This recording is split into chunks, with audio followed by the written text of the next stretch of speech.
Hello po. So, mag-graph tayo ngayon. Ayan.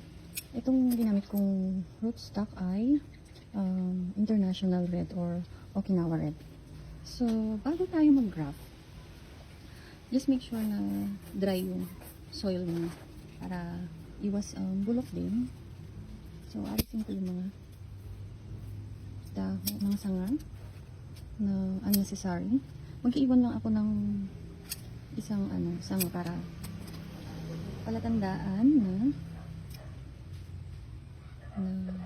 palatandaan kung dry na yung rootstock natin at kailangan ng niligan. So medyo ihahaba ko ito. Yan. Yan, cut lang natin. So ito yung i-graph ko, variegated Parvati. Ayan. Mutation ito ng seed grown ko na Parvati. Ayan. So, pinili ko yung, ayan, may suloy na siya. Aalisin lang natin yung itong dahon na malaki. Tsaka yung tinik niya. Iiwan natin yung suloy niya. So, ayan, nakat na siya. Inaalis ko na yung tinik, tsaka yung dahon na malaki. So, inaalis ko yung tinik para iwas, para hindi mabutas yung plastic na i-cover natin. Ayan. Tapos ito, lilinisan lang natin. So, ito yung blade na gamit ko. Hinahati ko yan para mas madaling hawakan. Yan. So, linisan mo lang yung gilid. Medyo basa itong RS kasi maulan dito ngayon eh. So, hindi masyadong na-dry. So, yan. Gilid lang ako naghihiwa. Kasi kung sa gitna, eh medyo na to, makapal na. Kaya medyo mahirap kung sa gitna. Yan, kahit medyo malalim yung hiwa mo. Yan. So, ito naman ay ikakat natin itong bottom part niya ng V-shape. So, pa ganyan.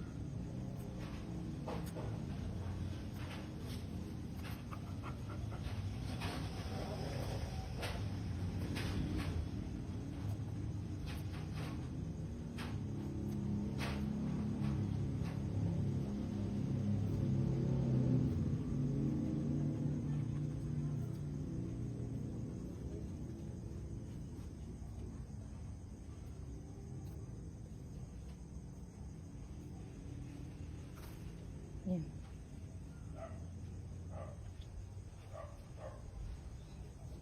So, itong sayon natin, dinitip ko sa rooting hormone yan. Dip na lang siya. So, optional lang naman yung rooting hormone. Kahit walang rooting hormone, may chance pa rin pong mabuhay yung graft natin. So, yung rooting hormone kasi, tinutulungan niyang mapabilis mabuhay yung dudugtong natin. Parang mas based lang po sa aking experience, parang mas mabilis nagko-close yung sugat nila, yung sugat ng RS, at mas mabilis na nabubuhay yung dugtong. So yan, yung bali ididikit mo lang yung skin to skin, yung cambium niya sa cambium ng sayon. Pagtatapatin mo lang yan. Kung mas payat yung sayon sa pagdudugtungan mong stem, sa gilid mo lang siya ipupwesto. Ayan. Pasensya na sa kuko kung madumi. Ayan.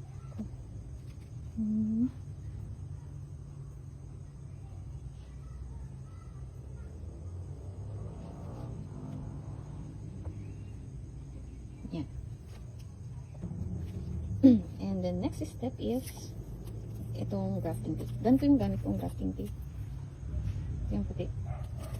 Meron din yung grafting tape na kulay green. Pwede rin yun. Kahit yung green kasi, kahit hindi mo na siya itali.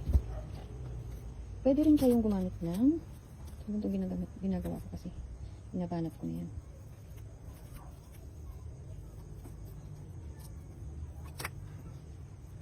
Pwede rin kayong gumamit ng scotch tape or yung ice bag. Pwede rin. Hati-hatiin nyo yun.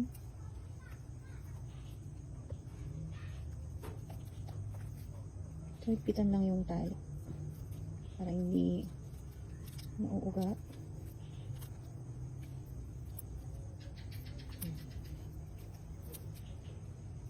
Yung kulay green kasi na crafting tape. Kahit hindi mo na yun itali, dumidikit siyang kusa.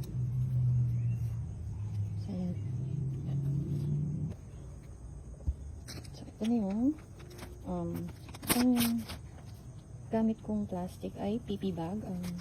Kung ano yung size niya eh. Pero, pwede naman kayong gumamit din ng ice bag, kaso masyadong manipis kasi yung ice bag. Minsan nabubutas. Yan. Simulatan ko na din ng date para ma-monitor natin kung ilang days na siya.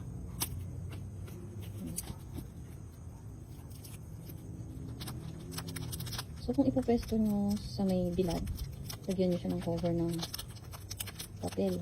Or, yung iba gumagamit ng paper cups. Ito, ipopwesto ko lang siya sa may liblin. Pero, maliwanag. Para mas madaling mabuhay kasi kung nasa maliwanag yung location nila.